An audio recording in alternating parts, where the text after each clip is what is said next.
सत्य समाचार, तटस्थ समाचार, समाज बदल्ने हाम्रो अभियान। नमस्कार, यो हो टाइम समाचार। म वीरेन्द्र मन। सुरु गरौँ 135 जनामा कोरोना संक्रमणको पुष्टि सम्बन्धी प्रसङ्गबाट। आइतबार पछिल्लो 24 घण्टामा 135 जनामा कोरोना भाइरस संक्रमणको पुष्टि भएको छ।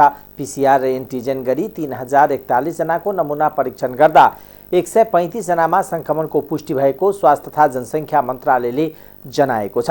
त्यस्तै थप 59 जना संक्रमित निको भएका छन्। अहिले नेपालमा 1439 जना सक्रिय संक्रमित रहेका छन्। 24 घण्टामा संक्रमणका कारण एक जनाको ज्यान गएको छ। यही अवधिमा 32,515 जनाले कोरोना विरुद्धको खोप लगाएको मन्त्रालयले जनाएको छ।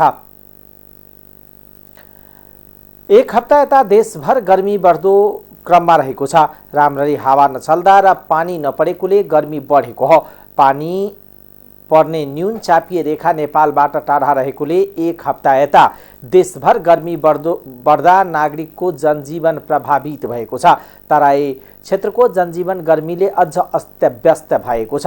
अघिल्लो वर्षका भन्दा यो वर्ष काठमाडौँ उपत्यका सहित पहाडी क्षेत्रमा अत्यावश्यक गर्मी महसुस गरिएको छ। काठमाडौँका बासिन्दाले तराईको झझल्को दिने गरी गर्मी बढेको बताएका छन्। गर्मीका कारण दैनिक कामका लागि घर बाहिर निस्किन जाने समस्या भएको छ। बजारमा मानिसहरूको चहल पहल कम हुन थालेको छ। मंगलबार रातिदेखि मात्र पानी पर्ने भएकोले अझ 2-3 दिन गर्मी बढ्ने सम्भावना भएको मौसमविद्ध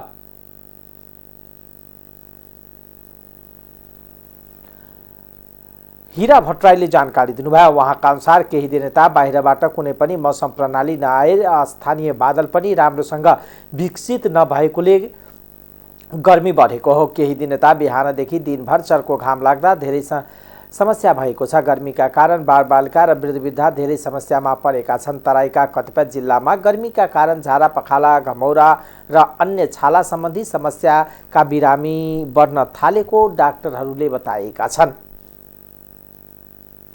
मध्य प्रदेशका अर्थ सम्बन्धी प्रस्तावलाई कार्यान्वयन गर्न बनेको विधेयक 2079 प्रमाणीकरण भएको छ।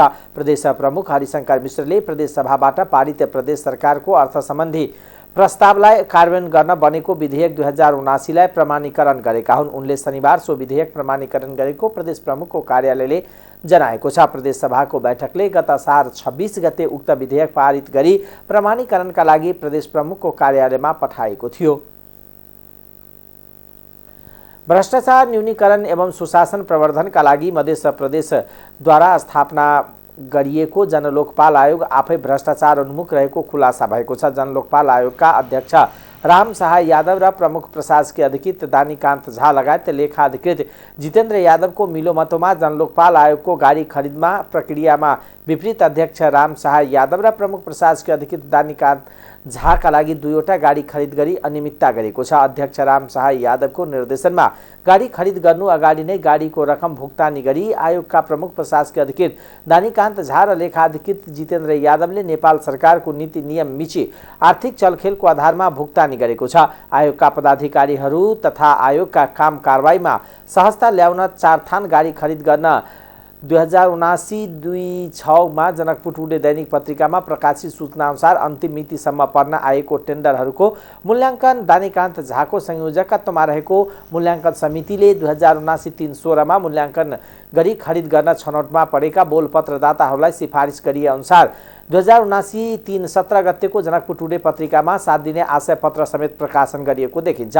उक्त प्रकाशित आशय पत्रको 7 दिने म्याद सकिएको अन्तिम दिन असार 23 गते बिहिबार 5 बजेसम्म रहेको थियो। गाडी खरिद प्रकरणमै 2079 असार 26 गते आइतबारका दिन जनलोकपाल आयोगका प्रमुख प्रशासकीय अधिकृत दानीकान्त झालाई पटक पटक सम्पर्क गर्दा पनि सम्पर्क हुन नसकेको तथा लेखा अधिकृत जितेन्द्र यादवसँग कुरा गर्दा गाडी खरिद सम्बन्धी कुनै जानकारी नरहेको तथा गाडीको भुक्तानी समेत नगरेको जानकारी दिएका छन्। सोही विषयमा गाडीको स्पेसिफिकेसन बनाउन यातायात कार्यालयका मेकानिकल इन्जिनियर जया चौधरीसँग पनि 2079 असार 26 गते करिब 11:30 बजेमा सम्पर्क गर्दा गाडी चेक जाँच सम्बन्धी कुनै पनि जानकारी पत्र प्राप्त हुन नआएको जानकारी गराएका छन्। यस सन्दर्भमा जनलोकपाल आयोगका अध्यक्ष राम सहाय यादवले गाडी खरिद भए वा नभएको बारे प्रशासकीय प्रमुख दानीकान्त झालाई मात्र जानकारी रहेको बताउनुभयो। आयोगका सम्बन्धित पदाधिकारीहरू तथा कर्मचारीको भनाइ अनुसार 79 असार 26 गतेसम्म गाडी खरिद नभएको र भुक्तानी समेत नभएको प्रश्न हुन्छ। मिति 2079 असाढ 31 गते शुक्रबार साँझ 5:15 जाँदासम्म गाडी जनलोकपाल आयोगको कम्पाउन्डभित्र ग्यारेजमा नआइपुगेको देखियो। तर 2079 साउन 1 गते दिउँसो 2:01 मध्य प्रदेशका यातायात कार्यालयका मेकानिकल इन्जिनियर जया चौधरीसँग सम्पर्क गर्दा साउन 1 मा गाडी चेक जाँच गर्न मेरो अफिस अर्थात् मध्य प्रदेशका यातायात कार्यालयमा पठाइएकोले गाडी चाहिँ जाँच गरी पठाइएको जानकारी प्राप्त भएको छ।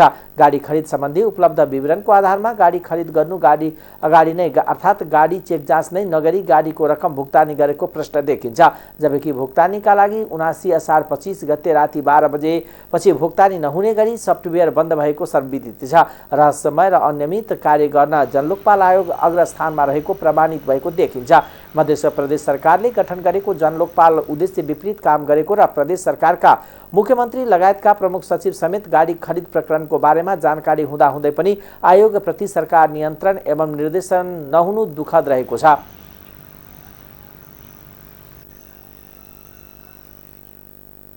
मधेस स्वास्थ्य विज्ञान प्रतिष्ठान अन्तर्गत रहेको प्रादेशिक अस्पताल जनकपुर धामका करारका कर्मचारीहरूलाई हटाइएको छ। शुक्रबार प्रतिष्ठानले एक सूचना प्रकाशित गरी 2077 सात 25 गतेपछि नियुक्तिहरूमध्ये तात्कालीन अस्पताल व्यवस्थापन तथा सञ्चालन समितिबाट अनुमोदन नभएका सम्पूर्ण करारका कर्मचारीको म्याद थप नभएसम्म हाजिर नगराउन जनाएको छ। सो अवधिमा भर्ना भएका करारका कर्मचारी आइतबारदेखि हाजिर तथा कामकाज नगराउन प्रतिष्ठानले जानकारी गराएको हो। प्रस्तुत विषयमा यस प्रादेशिक अस्पताल मधेस स्वास्थ्य विज्ञान प्रतिष्ठान जनकपुर धाममा 77 सात 25 गतेपछि नियुक्तिहरूमध्ये तात्कालीन अस्पताल व्यवस्थापन तथा सञ्चालन समितिबाट अनुमोदन नभएका सम्पूर्ण कर्मचारीहरूलाई आगामी आर्थिक वर्ष 79-80 को साउन 1 गतेदेखि म्याद थप नहुँदासम्म कार्यालयमा हाजिर नगराउन साथै कामकाज नगर्न र नगराउन हुन सम्बन्धित सबैमा जानकारीका लागि सूचना प्रकाशित गरिएको छ। अस्पतालका प्रशासन प्रमुख कृष्णदेव दासले निकालेको सूचनामा उल्लेख छ। धनुषामा भारतीय जीपको ठक्करबाट ढल्केबरका एक व्यवसायीको मृत्यु भएको छ। मृत्यु हुनेमा मिथिला नगरपालिका 6 ढल्केबरका 45 वर्षीय शिवलाल यादव रहेका छन्। शनिबार राति 10 बजे जनकपुर ढल्केबर सडक खण्ड अन्तर्गत मिथिला नगरपालिका 6 स्थित ढल्केबरतर्फ आउँदै गरेको BR01 AR 9770 नम्बरको भारतीय जीपले सोही दिशाबाट आइरहेको J9P 9435 नम्बरको मोटरसाइकल ठक्कर दिएको थियो। पछाडिबाट तीव्र गतिमा आइरहेको भारतीय नम्बरको जीपका चालक बसेही पुल नजिकको नियन्त्रण गुमाएपछि जीप पल्टिएर यादव सवार मोटरसाइकल च्यापिएको थियो। च्यापिएर गम्भीर घाइते भएका यादवको उपचारको क्रममा शनिबार राति 11:30 बजे प्रादेशिक अस्पताल जनकपुरमा मृत्यु भएको प्रहरीले जनाएको छ। उनी ढल्केबर स्थित दुर्गा मन्दिर नजिक वर्षौंदेखि कपडाको व्यापार गर्दै आएका थिए। दुर्घटनामा संलग्न जीप र त्यसका चालक बिहार मधुबनी जिल्ला धजवा बस्ने 26 वर्षीय मञ्जय कुमार शाहलाई प्रहरीले नियन्त्रणमा लिएको छ। घटना विषयमा थप अनुसन्धान भइरहेको इलाका प्रहरी कार्यालय ढल्केबरले जनाएको छ। नेकपा माओवादी केन्द्रका अध्यक्ष पूर्व प्रधानमन्त्री पुष्पकमल दाहाल प्रचण्डले भाजपा अध्यक्ष जेपी नड्डासँग भेटवार्ता गरेका छन्। उनले भाजपा मुख्यालयमै पुगेर भेटवार्ता गरेका हुन्। भेटका क्रममा विदेश मन्त्री डाक्टर एस जयशंकर पनि उपस्थित थिए। भाजपा अध्यक्ष नड्डाकै औपचारिक निमन्त्रणामा गत शुक्रबार प्रचण्ड भारत भ्रमणमा छन्। भारतको भ्रमणको क्रममा भारतीय विदेश सचिव विनय मोहन क्वात्रा, भारतीय विदेश सचिव एस जयशंकर, भारतीय विदेश मन्त्री एस जयशंकर, राष्ट्रिय सुरक्षा सल्लाहकार अजित डोभाल, भाजपाका विदेश विभाग प्रमुख विजय चौथवालेसँग भेटवार्ता गरेका थिए। राष्ट्रपति विद्यादेवी भण्डारीले जनतालाई पायक पर्ने स्थानमा स्वास्थ्य सेवा उपलब्ध गराउन सम्बन्धित सबै पक्षले ध्यान केन्द्रित गर्नुपर्ने बताउनु भएको छ। राष्ट्रपति भण्डारीले रोगहरूको उपचार गर्न ठूलो सहर, राजधानी र विदेश धाउनुपर्ने परिस्थितिको अन्त्य गरी जनतालाई सहज हुने स्थानमा स्वास्थ्य सेवाको आवश्यक उपलब्ध मिलाउन सम्बन्धित सबै पक्ष लाग्नुपर्ने बताउनु भयो। आइतबार काठमाडौँमा आयोजित चिकित्सा शास्त्र अध्ययन संस्थानको स्वर्ण जयन्ती समारोहमा बोल्दै उहाँले मेडिकल शिक्षा र स्वास्थ्य सेवालाई जनताको आकांक्षा अनुसार व्यवस्थित गर्न स्वदेशमै मेडिकल शिक्षाको प्रवर्धन गर्न अति आवश्यक रहेको पनि बताउनु भयो। नेपालको संविधानले स्वास्थ्य सेवामा सबैको पहुँच पुर्याउने कुरालाई मौलिक हकको रूपमा व्यवस्था उल्लेख गर्दै राष्ट्रपति भण्डारीले सोही अनुसार सेवा दिनका लागि राज्यको आवश्यक नीति कार्यक्रम र योजना तर्जुमा गरी भौतिक एवं संस्थागत पूर्वाधार व्यवस्थित गर्न ढिलाइ गर्न नहुने प्रश्न पार्नुभयो। उहाँले चिकित्सा शास्त्र अध्ययन संस्थानले स्वास्थ्य सेवाका लागि आवश्यक जनशक्ति निर्माणमा निरन्तर नेतृत्वदायी भूमिका निर्वाह गर्ने विश्वास समेत व्यक्त गर्नुभयो।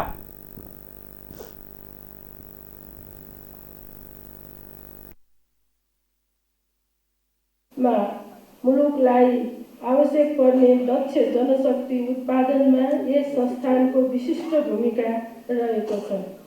यस संस्थानबाट उत्पादित जनशक्तिले देशमा मात्रै नभएर विदेशमा पनि नेपाललाई चिनाइराख्न ठूलो योगदान पुर्याउनु भएको छ।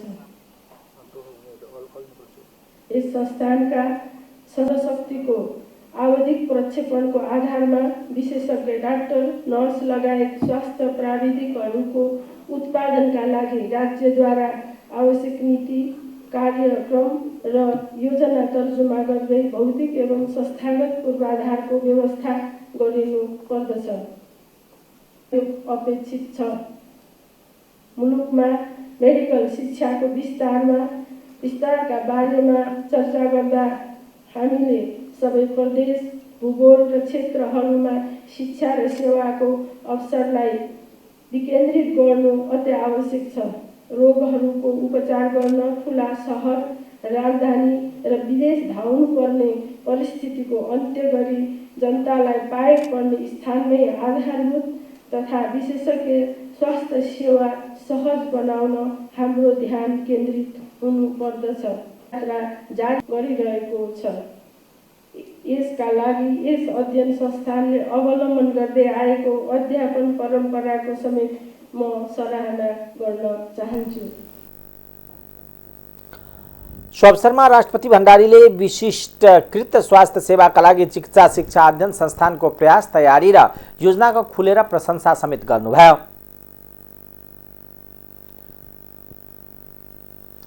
उपसभामुख पुष्पा भुसाल गौतमले पद तथा गोपनीयताको शपथ ग्रहण गर्नुभएको छ। आइतबार राष्ट्रपति भवन शीतल निवासमा सभामुख अग्निप्रसाद सापकोटाबाट उपसभामुख भुसालले पद तथा गोपनीयताको शपथ लिनुभएको हो। राष्ट्रपति विद्यादेवी भण्डारी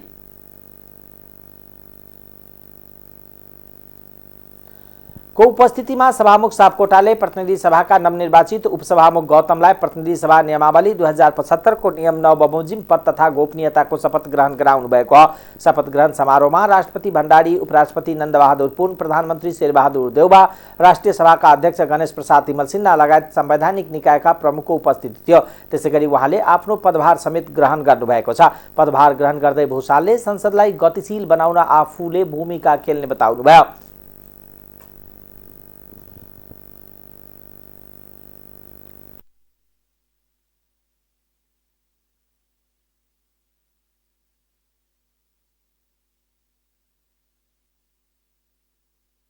बाट अपेक्षा गरेको भूमिकामा मेरो इमान्दारीपूर्वक मेरो आफ्नो काम कारबाही अगाडि बढाउनेछु र सदनलाई पनि अत्यन्त प्रभावकारी ढङ्गबाट अगाडि बढाउनको लागि पनि मलाई लाग्छ 3 महिना 4 महिना जति समय छ त्यो समय मेरो लागि अत्यन्त महत्त्वपूर्ण रहनेछ र आफ्नो भूमिका पनि त्यही अनुसार निर्वाह गर्नेछु। लोकतन्त्रका लागि संसद सर्वोच्च निकाय भएको कारणले यसलाई गतिशील बनाउन आवश्यक रहेको बताउनुभयो।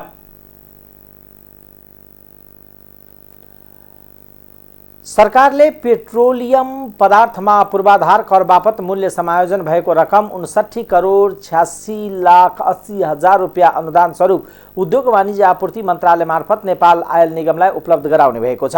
असार 31 गते बसेको मन्त्री परिषदको बैठकले यस्तो निर्णय गरेको हो। मन्त्री परिषदको बैठकका निर्णय सुनाउँदै आइतबार संचार तथा सूचना प्रविधि मन्त्री एवं सरकारका प्रवक्ता ज्ञानेन्द्र बहादुर कार्कीले सरकारले राष्ट्रिय अनुसन्धान विभागका अनुसन्धान निर्देशक कुलदेव थापालाई अतिरिक्त मुख्य अनुसन्धान निर्देशक पदमा बढुवा गर्ने निर्णय गरेको बताउनुभयो। उहाँले माथिल्लो कर्णाली जलविद्युत परियोजनाको वित्तीय व्यवस्थापनको म्याद मन्त्री परिषदबाट निर्णय भएको मितिले 2 वर्ष थप गर्ने, पेट्रोलियम पदार्थको मूल्य समायोजन भएको कारण नेपाल आयल निगमले इन्डियन आयल कर्पोरेसन लिमिटेडलाई भुक्तानी दिन रकम अपुग भएकोले नेपाल सरकार अर्थ मन्त्रालयले नेपाल आयल निगमलाई 7 अर्ब रुपैयाँ ऋण लगानी गर्ने, विभिन्न 10 वस्तुको पैठारीमा लगाइएको बन्देजलाई भदौ 14 गतेसम्म निरन्तरता दिने, बेपत्ता पारिएका व्यक्तिको छानबिन, सत्य निरूपण तथा मेलमिलाप आयोग ऐन 2071लाई संशोधन गर्न बनेको विधेयक संघीय संसदमा पेश गर्न स्वीकृति दिने निर्णय गरेको पनि बताउनुभयो।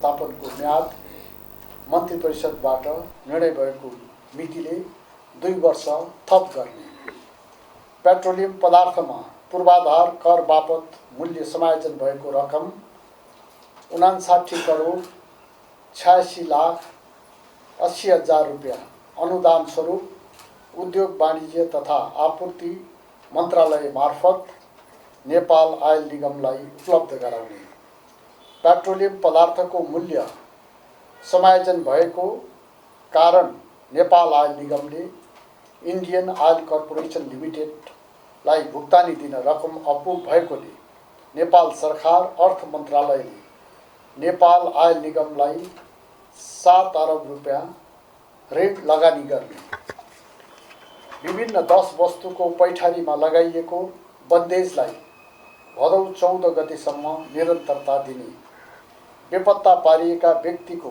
छानबिन सत्य निरूपण तथा मेलमिलाप आयोग ऐन 2071लाई संशोधन गर्न बनेको विधेयक सङ्घीय संसदमा पेश गर्न स्वीकृति दिने, बर्ड फ्लू नियन्त्रणका क्रममा नष्ट गरिएका वस्तुको राहत प्रदान गर्ने र सो रोग नियन्त्रणमा खटाइएकाहरूलाई प्रोत्साहन सुविधा प्रदान गर्ने मापदण्ड स्वीकृत गर्ने, मेलम्ची खानेपानी आयोजनाको सुरुङ परीक्षण गर्ने क्रममा दुर्घटनामा परि दिवंगत हुनुभएका इन्जिनियर सतीश कुमार गोइट र सवारी चालक राधाकृष्ण थापा मगरको परिवारलाई क्षतिपूर्ति स्वरूप 5-5 लाखका दरले आर्थिक सहायता उपलब्ध गराउने, जुरे पहिरो पीडित समुदायका लागि जनस्तरबाट सङ्कलित रकम फुकुवा गर्न स्वीकृति दिने, कसुरजन्य सम्पत्ति तथा साधन रोक्का नियन्त्रण र जफत ऐन 2070 को दफा 35 अनुसार सर्वोच्च अदालतको फैसलाबाट अन्तिम कसुरदार ठहर भई भक्तपुर जिल्ला साबिक कटुन्जे गाविस वडा नम्बर 2 क स्थित 4 रोपनी 1 आना 3 पैसा 0 दाम रोपनी जग्गा कसुरजन्य सम्पत्ति व्यवस्थापन विभागको नाममा दाखिल खारेज गर्ने, परराष्ट्र मन्त्रालयलाई स्वीकृति प्रदान गर्ने, नेपाल र अरब गणतन्त्र इजिप्ट बीच जुलाई 16, 2007 मा सम्पन्न भएको agreement on economic and technical cooperation लागू कानुन बमोजिम मुआवजा दिने गरी प्राप्त गर्न नेपाली सेनालाई स्वीकृति दिने, प्रधान सेनापति महारथी श्री प्रभुराम शर्मालाई मिति 2079 साउन 9 देखि 11 गतेसम्म अस्ट्रेलियाको सिडनीमा सञ्चालन हुने एनुअल चिफ्स अफ डिफेन्स कन्फरेन्स 2022 मा भाग लिन स्वीकृति दिने। प्रवक्ता कार्कीले सरकारले नेपाल र इटलीका परराष्ट्र मन्त्रालय बीच द्विपक्षीय परामर्श संयन्त्र स्थापना गर्ने सम्बन्धी समझदारी पत्रमा नेपाल सरकारका तर्फबाट समकक्षी मिलाई हस्ताक्षर गर्न परराष्ट्र मन्त्रालयलाई स्वीकृति प्रदान गर्ने, नेपाल र अरब गणतन्त्र इजिप्ट बीच जुलाई 16, 2007 मा सम्पन्न भएको agreement economic technical cooperative operation लागू गर्नका लागि नेपालका तर्फबाट अनुमोदन प्रक्रिया भएको जानकारी इजिप्ट सरकारलाई लेखी पठाउने, परराष्ट्र मन्त्रालयलाई स्वीकृति दिने, श्री नम्बर 27 वाहिनी अड्डाको लागि आवश्यक जग्गा प्रचलित कानुन बमोजिम मुआवजा दिने गरी प्राप्त गर्न नेपाली सेनालाई स्वीकृति दिने निर्णय भएको छ। प्रवक्ता कार्कीले प्रधान सेनापति महारथी प्रभुराम शर्मालाई 2079 साउन 9 गतेदेखि 11 गतेसम्म अस्ट्रेलियाको सिडनीमा सञ्चालन हुने annual chief of defence conference 2022 मा भाग लिन स्वीकृति दिने निर्णय गरेको पनि बताउनुभयो।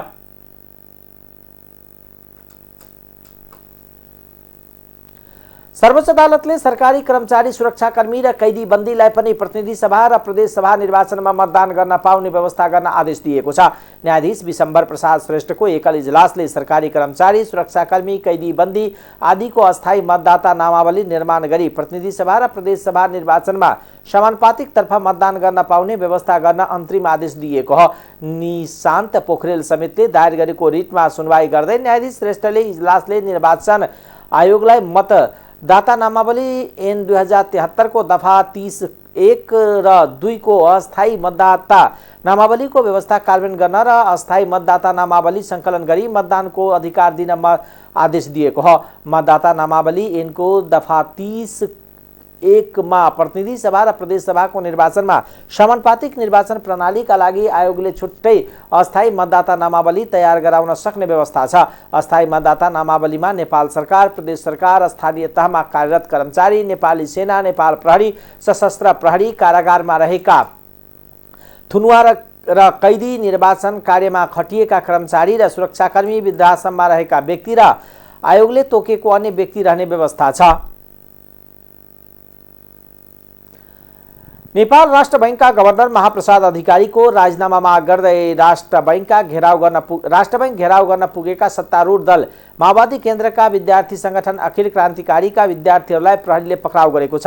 गभर्नर अधिकारीलाई कार्यालय प्रवेश गर्न नदिने उद्देश्यले आइतबार बिहान 10 बजे अखिल क्रान्तिकारी र नेविसनका कार्यकर्ता बालुवाटार स्थित राष्ट्र बैंकको गेट अगाडि धरना दिन पुगेको अखिल क्रान्तिकारीका 5 कार्यकर्तालाई प्रहरीले पक्राउ गरेको।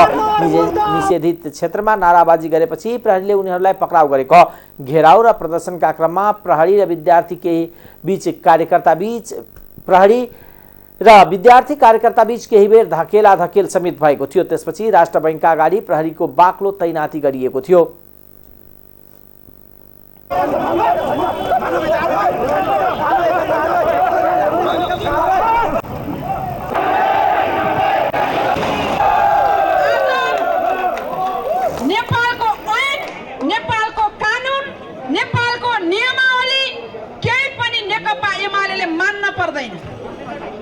नेकपा एमालेले संविधान मिच्यो, नेकपा एमालेले गणतन्त्र ध्वस्त बनाउन खोज्यो। हामीले प्रतिगमन भाग 1 भाग 2 को आन्दोलनमा नेपालका शीर्ष नेताहरू, पूर्व प्रधानमन्त्रीहरू माइतीघर मण्डलामा पलेटी कसेर गणतन्त्र बचाए, संविधान बचाए। तर नेपालको सरकारमा पात्र बदलियो, पात्रलाई लखेटेर बालकोट पुर्याइयो। तर नेपालका राज्यका सबै संयन्त्रहरूमा प्रतिगामी प्रवृत्ति अहिले पनि यथावत रहेछ। त्यो हो राष्ट्र बैंकको गभर्नर, अवैधानिक गभर्नर महाप्रसाद अधिकारी। त्यसो भएको कारण प्रतिगमनका विरुद्धमा एकपटक होइन पटक पटक लड्न पर्ने ठाउँमा नेपाली विद्यार्थी आन्दोलनको दायित्व र कार्यभार लिएर आज हामी यो सडकमा आइपुगेका छौँ।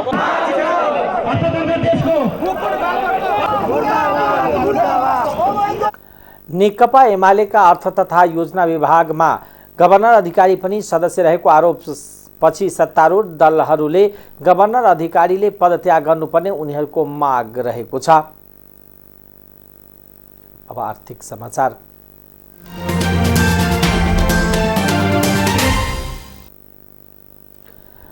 सरकारले पुँजीगत बजेटमा वैदेशिक ऋण तथा अनुदान सहायतामा बाट उल्लेख्य अंश व्यवस्थापन गर्दै आएको पाइन्छ। तर त्यही सहायता रकम प्राप्तिमा ढिलाइ र विकास साझेदारबाट प्राप्त ऋण खर्च गर्न नसक्दा ब्याज मात्रै बढेको महालेखा परीक्षकको 59औं वार्षिक प्रतिवेदनले औल्याएको छ। आर्थिक वर्ष 77-78 को लेखा परीक्षण सम्पन्न गरी महालेखा परीक्षकको कार्यालयले बुधबार सार्वजनिक गरेको उक्त प्रतिवेदनले यस्तो देखाएको छ। वैदेशिक स्रोतबाट उक्त वर्ष 38 अर्ब 41 करोड 17 लाख रुपियाँ बजेट प्राप्त भएको र त्यसमध्ये जम्मा 10 अर्ब 10 करोड 72 लाख रुपियाँ मात्र खर्च भएको प्रतिवेदनमा देखाइएको छ। उक्त वर्ष प्राप्त रकम मध्ये खर्च भएका 26.31% मात्र हो।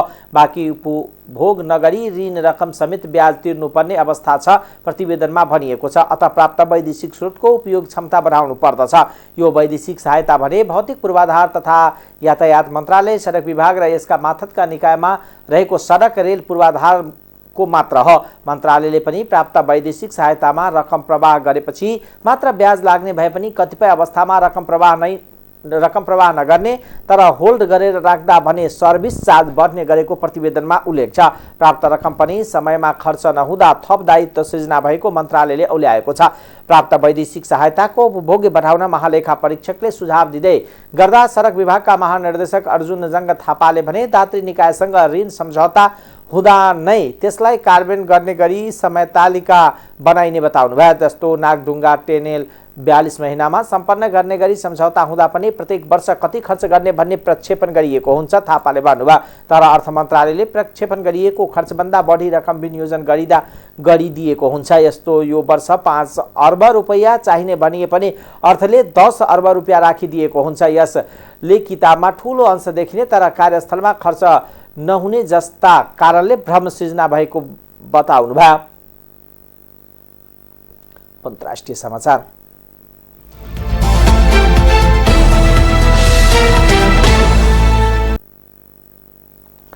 युक्रेनी कम्पनीले सञ्चालन गरिरहेको एउटा कार्गो जहाज उत्तरी ग्रिसको काभलामा दुर्घटनामा परेको छ। त्यहाँको सञ्चार माध्यमहरूका अनुसार सर्बियाबाट जोर्डनतर्फ जाँदै गरेको एन्टियोनोभ 12 जहाज दुर्घटनामा परेको हो। यो जहाजले 12,000 टन सामान बोकेको थियो। जहाजमा कति मानिस थिए भन्ने यकिन भएको छैन। अधिकारीहरूका अनुसार विमानमा 8 जनाको बोर्डिङ प्राप्त भएको सामान्य जानकारी प्राप्त भएको छ। जहाज दुर्घटना लगत्तै आगलागी भएको छ। ग्रिसको हवाई नियन्त्रण सम्बन्धी निकायले विमान चालकको इन्जिनमा खराबी आएको भन्दै आकस्मिक अवतरणका लागि सहयोग मागिरहेका थिए तर विमान रनवेमा नपुग्दै दुर्घटनाग्रस्त भएको हो। सामाजिक सञ्जालहरूमा सार्वजनिक भएको फुटेजमा विमान उडिरहेको बेला आगोको मुस्लो देखिएको थियो। युक्रेनको दक्षिणी सहर निकोपोलमा रुसले गरेको मिसाइल आक्रमणमा परि कम्तीमा पनि 37 जनाको ज्यान गएको छ। केही नागरिक घाइते भएका छन्। त्यहाँ पछिल्ला 3 दिन लगातार आक्रमण घटना भइरहेका छन्। रुसको लामो दूरीका क्रुज मिसाइल आक्रमणले मध्य सहर डिनिप्रोमा रहेको अन्तरिक्ष रकेट प्लान्टमा समेत क्षति पुगेको बीबीसीले जनाएको छ। आक्रमणबाट नजिक रहेको आवासीय भवनमा क्षति पुगेको छ। रुसको निशानामा आवासीय भवन तथा महत्त्वपूर्ण क्षेत्रहरू परेका छन्। गएको फेब्रुअरी 24 देखि रुसले युक्रेनमा आक्रमण सुरु गरेको थियो। झन्डै 6 महिना लामो युद्धका कारण रुस तथा युक्रेनका हजारौं सेना र नागरिकले ज्यान गुमाएका छन्। अहिले पनि आक्रमणका घटना रोकिएको छैन। अब खेलकुद समाचार।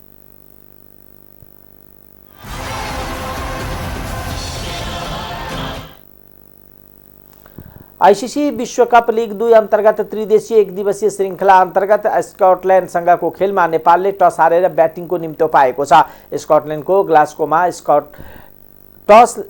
स्कटल्यान्ड टस जितेर फिल्डिङ गर्ने निर्णय लिएपछि नेपाल पहिलो ब्याटिङ गर्न लागेको हो। खेलमा नेपालले 3 जना खेलाडी परिवर्तन गरेको छ। पवन सर्राफको ठाउँमा करण केसी, आदिल अन्सारीको ठाउँमा विनोद भण्डारीले मौका पाएका छन्। त्यस्तो बसिर अहमदको ठाउँमा किशोर महतोले मौका पाएका छन्। किशोरले एक दिवसीय अन्तर्राष्ट्रिय खेलमा डब्लु गरेका छन्।